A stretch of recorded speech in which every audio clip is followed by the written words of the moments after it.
জীবন রক্ষার জন্য একজন মহিয়সী নারী, যিনি মূসা আলাইহিসসালামকে মায়ের মতো স্নেহ দিয়ে লালন পালন করেছিলেন এবং শিশুকালে তাকে ফেরাউনের অত্যাচার থেকে বাঁচিয়েছিলেন। কিন্তু ওই মহিয়সী নারী যখন আল্লাহ তাআলার উপর ঈমান আনলো, তখন ফেরাউন তার সাথে কি আচরণ করেছিল, তার সাথে কি এমন ঘটেছিল যার কারণে তাকে পৃথিবীর সবচেয়ে উত্তম নারীর উপাধি দেওয়া হয়েছে। প্রিয় বন্ধুগণ, ফেরাউন মিশরের একজন জালিম বাদশা ছিল।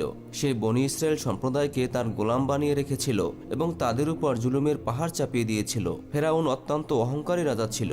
সে নিজেকে মানুষের খোদা ও রিজিকদাতা দাবি করত। তখনকার সময়ে এমন কারো সাহস ছিল না যে ফেরাউনের বিরোধিতা করবে। আল্লাহ তাআলা ফেরাউনকে শেষ করে দেওয়ার সিদ্ধান্ত নিলেন।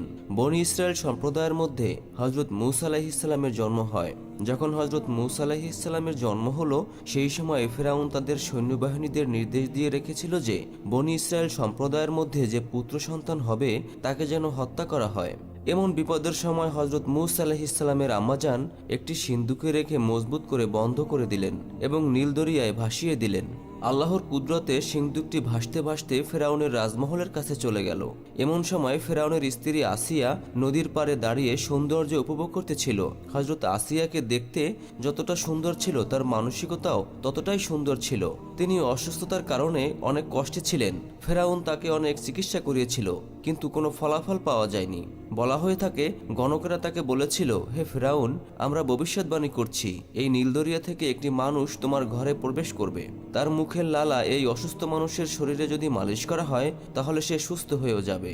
এদিকে নদীতে ভাসমান সিন্দুকের দিকে যখন হযরত আসিয়ার দৃষ্টি গেল, তিনি চাকরদের সেটিকে আনতে নির্দেশ দিলেন। যখন এটি নিয়ে আসা হলো এবং সিন্দুকটি খোলা হলো, তখন বিবি আসিয়ার মনে হলো সিন্দুকে নূরের আলো চমকাচ্ছে। তা দেখে হযরত আসিয়ার অন্তর আলোকিত হয়ে গেল এবং তার অন্তরে বাচ্চাটির জন্য খুবই মায়ার সৃষ্টি হলো। বাচ্চাটির মুখের লালা যখন তার হাতে পড়ল, তখন সে সাথে সাথে সুস্থ হয়ে গেল। ফেরাউনের স্ত্রী আসিয়ার কোনো সন্তান ছিল না, তাই তার পবিত্র মনে মাতৃস্নেহ জেগে উঠল এবং তিনি হযরত মূসা আলাইহিসসালামের লালন পালনের দায়িত্ব নিয়ে নিলেন। আল্লাহর কুদরতে হযরত মূসা আলাইহিসসালামের লালন পালন ওই ফেরাউনের মহলই হলো। তিনি প্রায় একা থাকতেন এবং গভীর চিন্তায় মগ্ন হয়ে যেতেন এবং এক আল্লাহ তাআলার একাত্মবাদের কথা মানুষের মাঝে ছড়িয়ে দিতেন, যে কারণে রাজমহলের অনেকেই তাকে পছন্দ করত না। অতঃপর খুব তাড়াতাড়ি ওই সময়টা চলে আসলো যখন আল্লাহ তাআলা হযরত মূসা আলাইহিসসালামকে নবুয়ত দান করেছিলেন। তিনি ফেরাউনের দরবারে ইসলামের দাওয়াত নিয়ে এসেছিলেন। ফেরাউনের চাহিদার কারণে জাদুকর ও মূসা আলাইহিসসালামের মাঝে প্রতিযোগিতা হয়েছিল। আল্লাহ তাআলার হুকুমে হযরত মূসা আলাইহিসসালামের লাঠি সাপে পরিণত হয়েছিল। জাদুকরদের কাছে সত্য উন্মোচন হয়ে গেল যে হযরত মূসা আলাইহিসসালাম অবশ্যই আল্লাহ তাআলার সত্য রাসূল, মানবজাতির হেদায়েতের জন্য আল্লাহ তাআলার পক্ষ থেকে এসেছেন। কিন্তু ফেরাউন তার দাবি ও অহংকারে অবিচল রয়ে গেল। ফেরাউন হযরত মূসা আলাইহিসসালামের দাওয়াতকে অস্বীকার করে দিল। প্রিয় বন্ধুগণ, এই দরবারে হযরত আসিয়া উপস্থিত ছিলেন। যখন তিনি এই দৃশ্য দেখলেন, তখন তার অন্তরেও ঈমানের প্রদীপ জ্বলে উঠল এবং তিনি হযরত মূসা আলাইহিসসালামের উপর ঈমান আনলেন।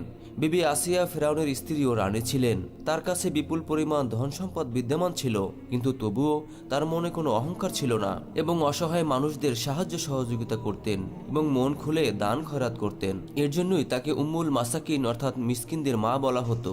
যেহেতু বিবি আসিয়া তার স্বামী রামেসাসের জুলুম ও অত্যাচারের ব্যাপারে ভালো করেই জানতেন, তাই তিনি তার সামনে ঈমান প্রকাশ করেননি। তিনি চুপি চুপি আল্লাহ তাআলার ইবাদত বন্দেগী করতেন এবং আল্লাহর কাছে দোয়া করতেন, হে আল্লাহ, ফেরাউন ও তার কাজকর্ম থেকে আপনি আমাকে মুক্তি দান করুন। তিনি হযরত মূসা আলাইহিসসালামের উপর ঈমান আনলেন এবং বেশি বেশি দোয়া ইস্তেগফার করতেন। এভাবে চলতে চলতে একদিন ফেরাউন বিবি আসিয়ার ঈমান আনার ব্যাপারে জেনে যায়। একদিন সে রাজমহলের সবাইকে ডেকে বলল, তোমরা কি আমার স্ত্রীর ব্যাপারে কিছু জানো? সবাই আসিয়ার অত্যন্ত প্রশংসা করলো এবং ভালো ভালো দিক বর্ণনা করলো এবং ফেরাউন বলল, তোমাদের কি জানা নেই যে সে আমাকে ছাড়া অন্য খোদার ইবাদত করে? ফেরাউন যখন আসিয়াকে দরবারে উপস্থিত হওয়ার আহ্বান জানালো, তাকে জিজ্ঞেস করলো, তুমি কাকে তোমার উপাস্য হিসেবে মানো? হযরত আসিয়া জজবার সাথে জবাব দিল, আমি হযরত মূসা আলাইহিসসালামের রবের প্রতি ঈমান এনেছি, যিনি আমার, তোমার এবং আমাদের সবার সৃষ্টিকর্তা এবং ইবাদতের একমাত্র মালিক। হযরত আসিয়া থেকে এমন উত্তর শুনে ফেরাউন খুব রাগান্বিত হয়ে গেল। অতঃপর পুরো শহরে এই কথা প্রসিদ্ধ হয়ে গেল, ফেরাউনের স্ত্রী আসিয়া ফেরাউনের ধর্ম ত্যাগ করে মূসা আলাইহিসসালামের ধর্ম গ্রহণ করেছেন। সর্বপ্রথম ফেরাউন বিবি আসিয়াকে বুঝিয়ে এবং ভয়ভীতি দেখিয়ে মূসা আলাইহিসসালামের ধর্ম থেকে ফিরিয়ে আনার চেষ্টা করলো, কিন্তু যখন বিবি আসিয়ার পাহাড়ের মতো মজবুত ঈমান দেখলো, তখন সে নির্যাতন করার সিদ্ধান্ত নিল। সে তার বাহিনীকে নির্দেশ দিল বিবি আসিয়াকে মরুভূমির উত্তপ্ত বালির মধ্যে শুইয়ে দেওয়া হোক। ফেরাউনের নির্দেশ মোতাবেক মরুভূমির উত্তপ্ত বালির মধ্যে তাকে রেখে দেওয়া হলো। ফেরাউন ওই জায়গায় যাওয়া আসা করত এবং বলতো, এখনো সময় আছে, যদি তুমি আমার ধর্ম মেনে নাও তাহলে তোমার জন্য সুখময় জীবন অপেক্ষা করছে, আর যদি প্রত্যাখ্যান করো তাহলে কঠিন শাস্তি ভোগ করতে হবে। ফেরাউনের এ সমস্ত কথা বিবি আসিয়ার উপর কোনো প্রভাব ফেলতে পারেনি, কারণ জান্নাতের ওই সুখ শান্তির জীবন সম্পর্কে তার গভীর বিশ্বাস ছিল। যখন ফেরাউন হযরত আসিয়ার অবিচার সিদ্ধান্ত দেখলো, তখন সে তাকে শহীদ করার সিদ্ধান্ত নিল। তার বাহিনীকে হুকুম দিল, যেখান থেকেই পারো বড় বড় পাথর নিয়ে আসো এবং তার উপরে রেখে দাও।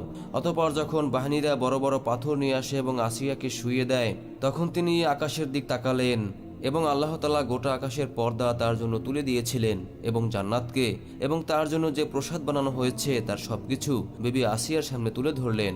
অতঃপর ফেরাউনের বর্বর বাহিনীরা ওই পাথরগুলোকে বিবি আসিয়ার উপর ফেলে দেয়, ফলে তিনি শাহাদাত বরণ করেন। তাকে আল্লাহ তাআলা অনেক সম্মানিত স্থান দান করেছেন। জান্নাতের শ্রেষ্ঠ 4 নারীদের মধ্যে একজন হলেন হযরত আসিয়া।